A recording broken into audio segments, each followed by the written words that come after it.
When the car flipped end over end, 6, 7 times, the entire drag racing world thought Bob Glidden was done. Gone.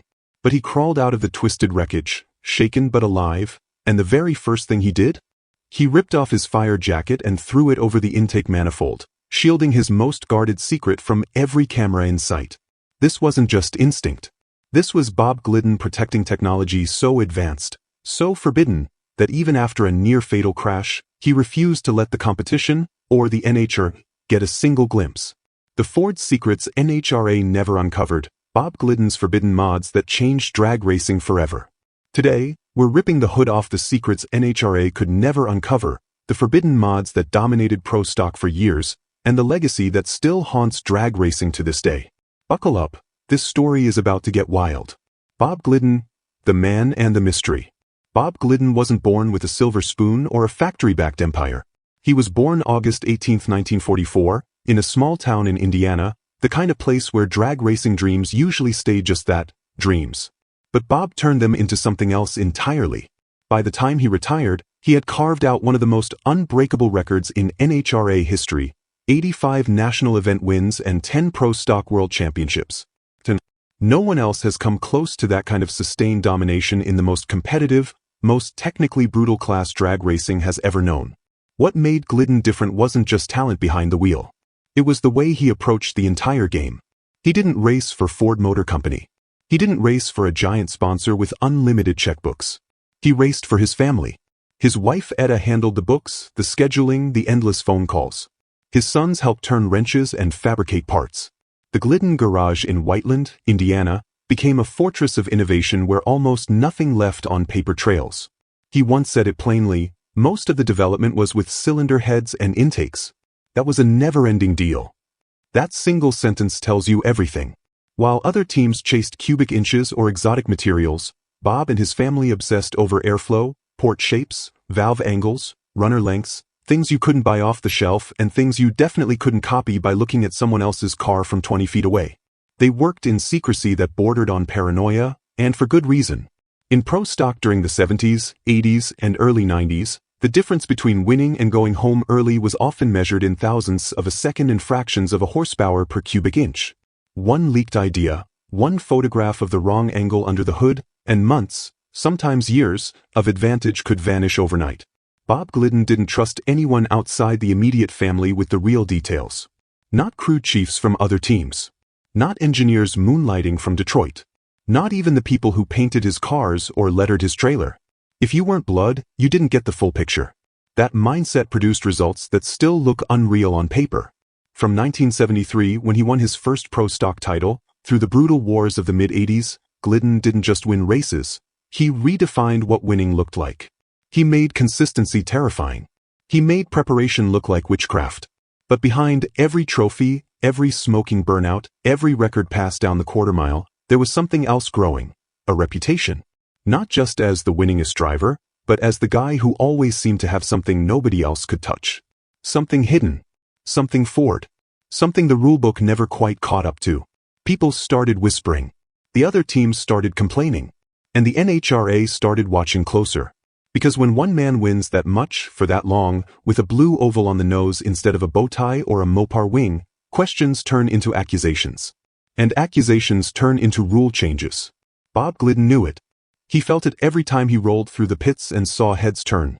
He felt it every time a tech inspector lingered a little too long under his hood. And he absolutely felt it the day he walked away from a mangled car and covered his intake before anyone could take a picture. He wasn't just racing the clock. He was racing the entire sport's desire to pull him back to the pack. That's who Bob Glidden really was. Not a driver who got lucky, not a rich kid with connections, but a stubborn, brilliant, family-first mechanic who built an empire in secret and defended it like it was the last thing he owned. And what he owned, what he protected, was about to become the most controversial chapter in pro stock history. By 1982, the NHRA dropped a bombshell rule: pro stock engines capped at 500 cubic inches. Maximum. No wiggle room. The intention was clear: slow down the runaway horsepower wars and give everyone a fighting chance. But in reality, it handed the keys to Chevrolet. GM had already poured serious money into the drag race competition engine, the DRCE block. This wasn't some modified street motor. It was a purpose-built race block from the ground up, taller decks, better main webs, optimized bore spacing for drag racing brutality. Chevrolet teams could now drop these monsters into their cars legally, and they did. The bowtie became the dominant force almost overnight.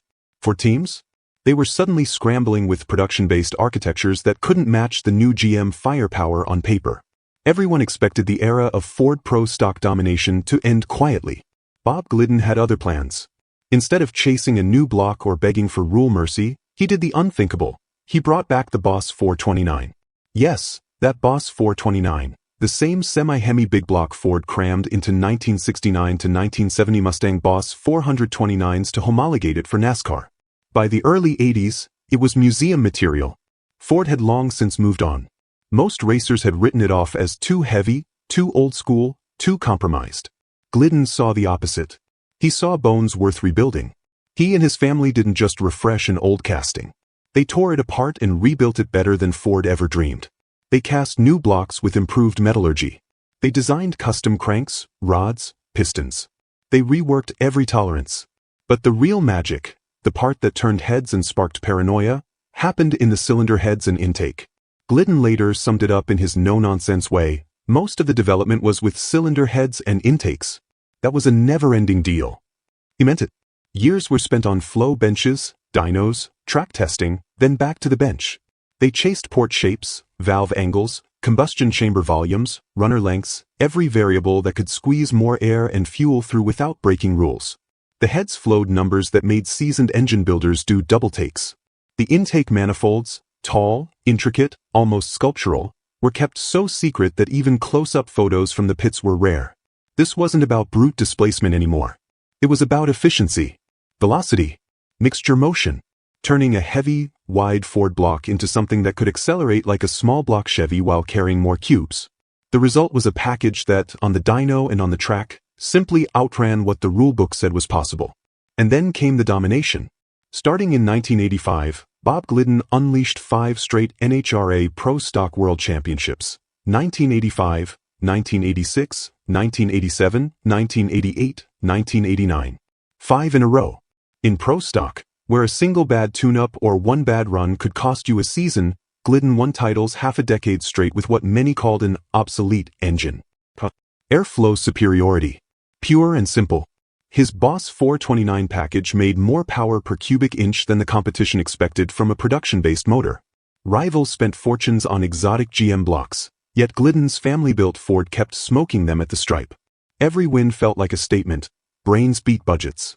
The pits were full of whispers. How is he doing this with that old Ford? Those heads have to be illegal. NHRA needs to shut him down. Tech inspectors crawled over his car weekend after weekend, measuring bore centers, deck heights, valve angles, everything. Glidden passed. But the margin was razor thin, and everyone knew it. That thin margin became legend. Every round win, every championship, every smoking 6-second pass was proof that the Boss 429, in the right hands, wasn't dead, it was lethal. Glidden didn't just resurrect it. He weaponized it. He turned a forgotten Ford experiment into the most feared engine in drag racing history. And that fear spread fast. Because when one driver, one tiny family team, dominates the biggest class in the sport for 5 straight years with a blue oval motor nobody else could touch, the entire ecosystem starts to panic. Chevrolet teams complained. Sponsors whispered. NHRA officials listened. The Boss 429 run wasn't just successful. It was disruptive. It challenged the idea that factory-backed development always wins. It proved that obsessive, in-house ingenuity could rewrite the rules of engagement. For 5 glorious, infuriating years, Bob Glidden made the Ford Boss 429 the king of Pro Stock. And the kings always attract enemies. Secret of hood, extreme secrecy. In Pro Stock during the 1980s, the engine bay wasn't just part of the car, it was classified intelligence. Teams treated their motors like military secrets. Hoods stayed down longer than they stayed up. Crews worked behind screens, tarps, even rented warehouse walls at the track. Photographers were politely but firmly told to keep their lenses pointed elsewhere. If a rival team member wandered too close during warm-ups, someone would accidentally step in frame or start a loud conversation to block the view. This wasn't paranoia. It was survival. One clear photo of an intake runner, one glimpse of a port shape, one snapshot of valve angles, and months of exclusive development could be reverse-engineered in weeks. In a class where tenths became hundredths and hundredths became thousandths, knowledge was currency. And Bob Glidden guarded his currency better than anyone. The Glidden team took secrecy to another level. They didn't just hide parts, they hid processes. Cylinder heads were never left uncovered in the pits. Intakes were wrapped in blankets even when being carried from the trailer to the car. When the engine was out for a rebuild between rounds, the garage door stayed cracked just enough for air, never enough for eyes. Family members rotated shifts so the car was never unattended. Even tire smoke from burnouts was strategic, positioned the car so exhaust and haze obscured the hood area from grandstand cameras. But nothing illustrated this obsession more vividly than one infamous moment in 1986 at the NHRA Southern Nationals in Atlanta. Glidden was running strong, chasing what would become his third straight championship. In eliminations, something went wrong, likely a tire shake or chassis tweak at speed. The car got loose, spun, and then the nightmare began. It lifted, flipped, and rolled violently down the track. 6 times. 7 times. Metal screamed against asphalt. Parts flew. The crowd gasped. Commentators went silent for a beat. Most people assumed no one could walk away from that. But Bob Glidden did. The car finally came to rest upside down, smoking and mangled. Safety crews rushed in. Glidden, dazed and battered, unbuckled himself and crawled out through the shattered side window. His fire suit was torn, his helmet cracked, blood on his face. Cameras swarmed, NHRA officials, track photographers, television crews, everyone with a lens zoomed in on the wreckage. And what did Bob do first? He didn't wave to the crowd. He didn't check on his crew. He didn't even acknowledge the medics rushing toward him. Instead, he staggered to the front of the car, reached inside the destroyed cockpit, grabbed his fire jacket that had been flung during the tumbling, and deliberately draped it over the intake manifold, covering it completely, blocking every angle, making sure not one frame of his secret runner design, not one contour of his hand-ported heads, made it onto film. Later, when asked why he risked further injury to do that instead of getting clear, Glidden gave the bluntest answer possible. It was my technology and there was no point in letting the cameras get inside my manifold. That single act said more than any interview ever could. In the moment most drivers would be thinking about their own survival, Glidden was thinking about his edge. About protecting what he and his family had spent years perfecting. About denying the competition, even in crisis, the smallest chance to steal a look. The image became legendary in drag racing circles. A wrecked Ford Pro Stock car, blue paint scraped to bare metal, tires still spinning slowly in the air, and one bright fire jacket laid like a battle flag across the heart of the engine. It wasn't just a crash photo. It was a declaration, this far and no further. Stories like that spread fast through the pits. Rivals talked about it in hushed tones. Some respected it. Others resented it. A few openly accused him of gamesmanship. But no one could deny the effectiveness. Through all the crashes, all the close inspections, all the rulebook skirmishes, Glidden's core secrets stayed exactly where he wanted them, locked inside his own head and under his own hood. That level of control didn't come without cost. It isolated him. It bred suspicion. It turned allies into skeptics. But it also kept him winning when logic said he should have been finished. In an era when information flowed faster than ever before, through magazines, videos, even early faxed spec sheets, Bob Glidden proved that the most powerful technology wasn't always the newest or the most expensive. Sometimes it was the one nobody else could see. And as long as that hood stayed down, as long as that jacket stayed in place, the Ford secrets remained exactly that, secrets. But secrets that dominant eventually attract the kind of attention no one can outrun forever. NHRA versus Ford, the dirty war. By the mid-1980s, Bob Glidden wasn't just winning, he was embarrassing the establishment. 5 straight championships from 1985 to 1989 with a resurrected Ford Boss 429, built in a family garage in Indiana, against factory-supported Chevrolet teams running purpose-built DRC blocks. The math didn't add up for a lot of people in the sport. Ford had walked away from serious Pro Stock support years earlier. Chevrolet was all in, pouring engineering dollars into blocks, heads, and every advantage the rulebook allowed. Yet here was one blue oval car, driven by a guy who looked more like a mechanic than a superstar, beating everyone week after week. The whispers in the pits turned into open complaints. Chevrolet drivers and team owners didn't hide their frustration. How is a production-based Ford motor outrunning our race-only blocks? Those heads have to be cheating the airflow rules. Glidden's getting away with murder. The accusations weren't subtle.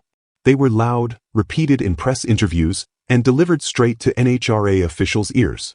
Ford fans, and there were still plenty of them, saw something else entirely. They saw bias. They saw a governing body bending rules to protect one manufacturer at the expense of another. The theory went like this. Whenever Glidden's domination became too obvious, NHRA made a tweak that conveniently helped GM close the gap. It wasn't always a direct ban on Ford. It was subtler. A bore spacing clarification here. A deck height adjustment there. A new definition of stock production architecture that quietly favored the tall deck GM blocks. The most glaring example came right after Glidden's 5-year reign started looking unstoppable. Chevrolet teams argued that the playing field wasn't level. They claimed their DRC engines were restricted in ways Ford's semi-Hemi architecture wasn't. GM drivers pointed out that while they were locked into specific block and body combinations, Ford's rules allowed more flexibility in theory, though in practice, nobody else could make the Boss 429 work like Glidden did. NHRA listened. In the early 1990s, they rewrote a key portion of the Pro Stock rulebook. The big change, any GM motor could now be installed in any GM body.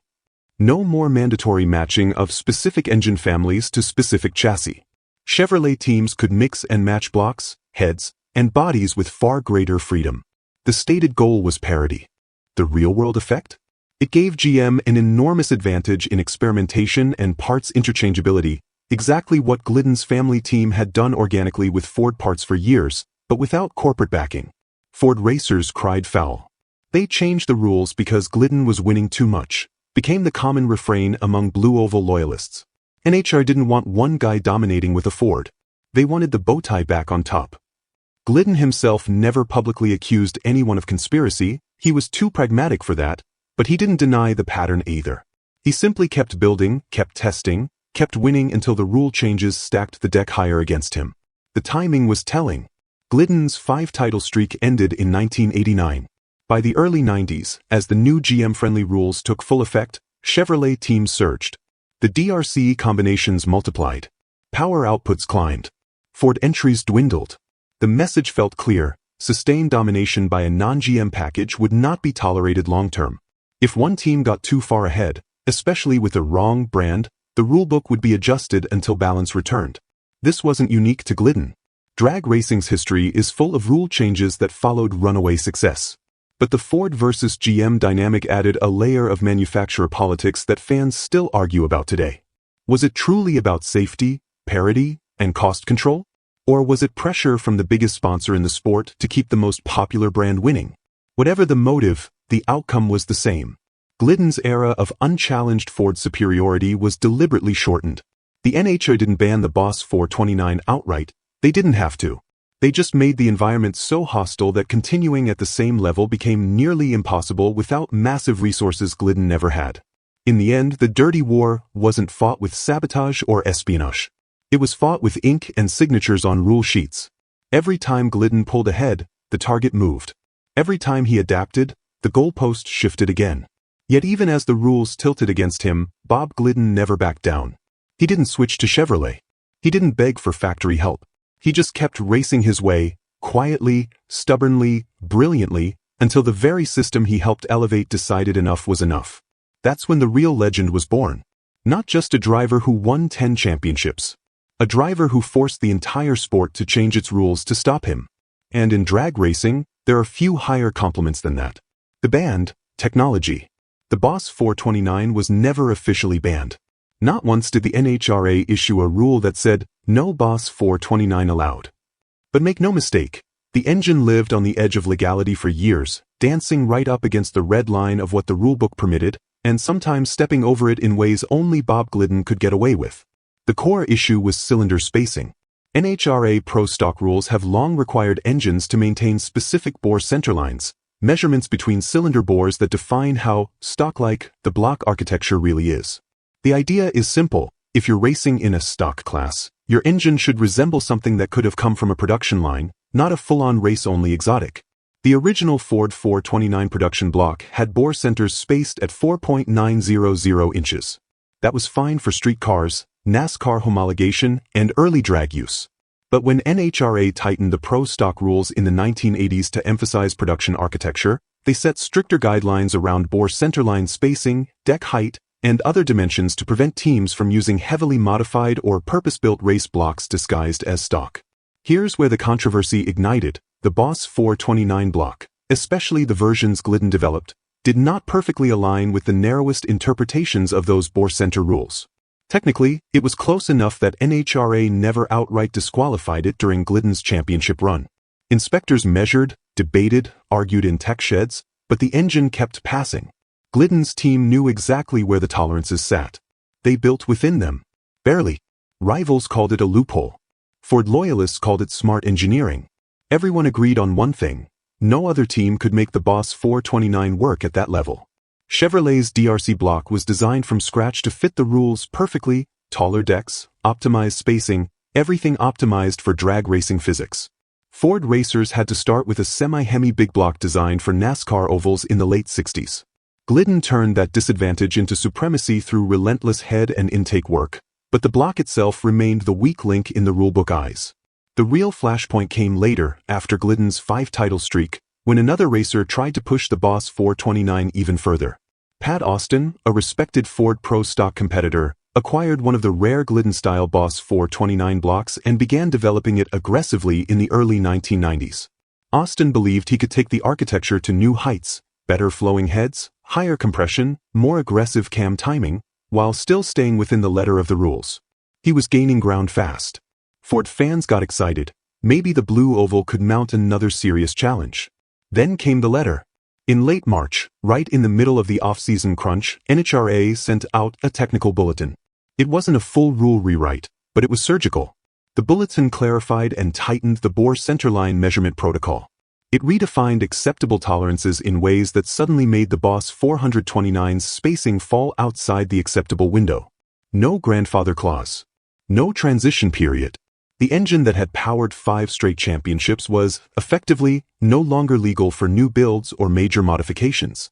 Pat Austin's program screeched to a halt. Other Ford teams that had quietly been experimenting with similar blocks dropped them overnight. The message was unmistakable. The NHRA was done tolerating the Boss 429 as a competitive threat. Glidden had already stepped back from full-time racing by then, but the timing felt personal to many. 5 years of unchallenged Ford domination had ended in 1989. The rule change that finally killed the engine's future came only after another team showed it could be revived and improved. Coincidence? Few in the Ford camp thought so. The irony cuts deep. The Boss 429 was never banned during Glidden's reign because it technically squeaked by. Once it threatened to become dominant again in someone else's hands, the rulebook closed the door. Not with fanfare. Not with a public hearing. With a quiet, late March letter that rewrote specifications overnight. That single move symbolized everything critics had said about NHRA's handling of manufacturer parity. When Chevrolet needed help, rules bent in their favor. When Ford found a way to win without factory millions, the rules bent back the other way. Glidden never complained loudly about it. He had already won what he set out to win. But in quiet conversations years later, he acknowledged the reality. The technology he perfected wasn't outlawed because it broke rules. It was sidelined because it broke expectations. The Boss 429 became drag racing's most famous, almost legal engine. A production-based big block that, in the right hands, outperformed purpose-built race motors. A Ford relic that embarrassed the establishment for half a decade. An architecture so potent that changing the fine print of bore centers was the only way to stop it. Today, you'll still hear old-timers argue about whether it was ever truly legal, or whether Glidden simply outsmarted everyone until they changed the definition of smart. Either way, the Boss 429 didn't die because it lost on the track. It died because the rulebook finally caught up and made sure nothing like it could happen again. The real secret? His brain. For years Bob Glidden kept everything inside the family. No outsiders. No blueprints left lying around. The real magic, cylinder head ports, intake runner shapes, flow secrets, lived only in his head, his hands, and his wife and son's shared knowledge. Nothing was fully documented. Nothing could be stolen easily. But as he aged and the pressure mounted in the 1990s, he finally brought in outside help, talented builders and fabricators to keep up with the workload. The result was immediate and painful. Information started leaking. Not through betrayal, but through normal human talk. Casual chats, phone calls, trade show conversations. Details about port angles, runner lengths, valve work began appearing on other teams' engines. Subtly at first, then clearly. Glidden later set it straight. When we started hiring outside people, it was really our downfall. I hired them to get work done, but all our information kept getting passed on. That sentence sums up everything. His biggest secret wasn't a part. It wasn't even the Boss 429 itself. It was his mind, the obsessive intuition, the endless trial and error, the refusal to accept good enough. That couldn't be written down completely. It couldn't be taught quickly. The moment the circle expanded beyond blood, the edge vanished. Wins got harder. The unbeatable family operations started feeling ordinary. The advantage he guarded so fiercely for a decade slipped away because knowledge, once shared, can never be unshared in a small world like drag racing. The real forbidden technology NHRA could never uncover or regulate. Bob Glidden's brain. Bob Glidden changed drag racing forever. 10 championships, 85 national event wins, and 5 straight titles, 1985 to 1989, with a so-called obsolete Ford Boss 429, achieved through pure family grit, genius airflow work, and unbreakable secrecy. His mindset and cylinder head mastery still echo in today's pro stock.